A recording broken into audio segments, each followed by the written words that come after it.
Cake అందరికి సమానంగా పంచుతా అని చెప్పి మొత్తం అంతా ఒక్కడే మెక్కేసాను. హాయ్ ఫ్రెండ్స్, అలా చాలాసేపు రోడ్ల మీద కోతేసలు వేసిన తర్వాత కరెక్ట్ గా 11:30కి మా భీమగాడిని తీసుకురావడానికి వాళ్ళ ఇంటికి వెళ్ళేసరికి అయ్యగారు గాడి నిద్రలో ఉన్నారు. ఇలా టచ్ చేసాను లేదు, వెంటనే లేచి ఎవడో నువ్వు అన్నట్టు ఒక లుక్ ఇచ్చి మళ్ళీ తిరిగి పడుకోడిపోతున్నాడు. ఎలా అయితే లాభం లేదని చెప్పి టీ షర్ట్ పట్టుకుని కిందకి లాగేద్దాం అనుకున్నాను. ఈ లోపు ఆడి లేచేసాడు. చూడండి ఎలా నవ్వుతున్నాడు ముసిముసి నవ్వులు. వాడు వచ్చేసరికి ఇంటికి వెళ్ళి భద్రంగా దాచిన కేక్ తీసుకుని వచ్చేసి కరెక్ట్ గా 12 అవగానే మా భీమగాడు బర్త్డే సెలబ్రేషన్ స్టార్ట్ చేసాం. వీడు కూడా కొంచెం డిఫరెంట్ గా ఏమైనా సెలబ్రేట్ చేద్దాం అనుకున్నాం, కానీ ఏమైనా తేడా వచ్చిందంటే మమ్మల్ని అందరినీ ఉతికారేసేస్తాడని చెప్పి అలాంటి సాహసాలు ఏం చేయలేదు.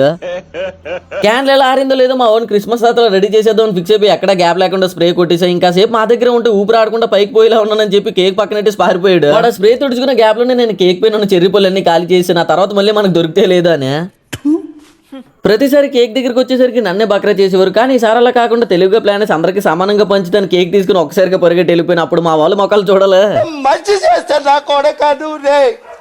వెళ్లే ముందు ప్రతి ఒక్కరు మన భీమగాడికి బర్త్డే విషెస్ చెప్పి నెక్స్ట్ వీడియోలో మళ్ళీ కలుసుకుందాం ఫ్రెండ్స్.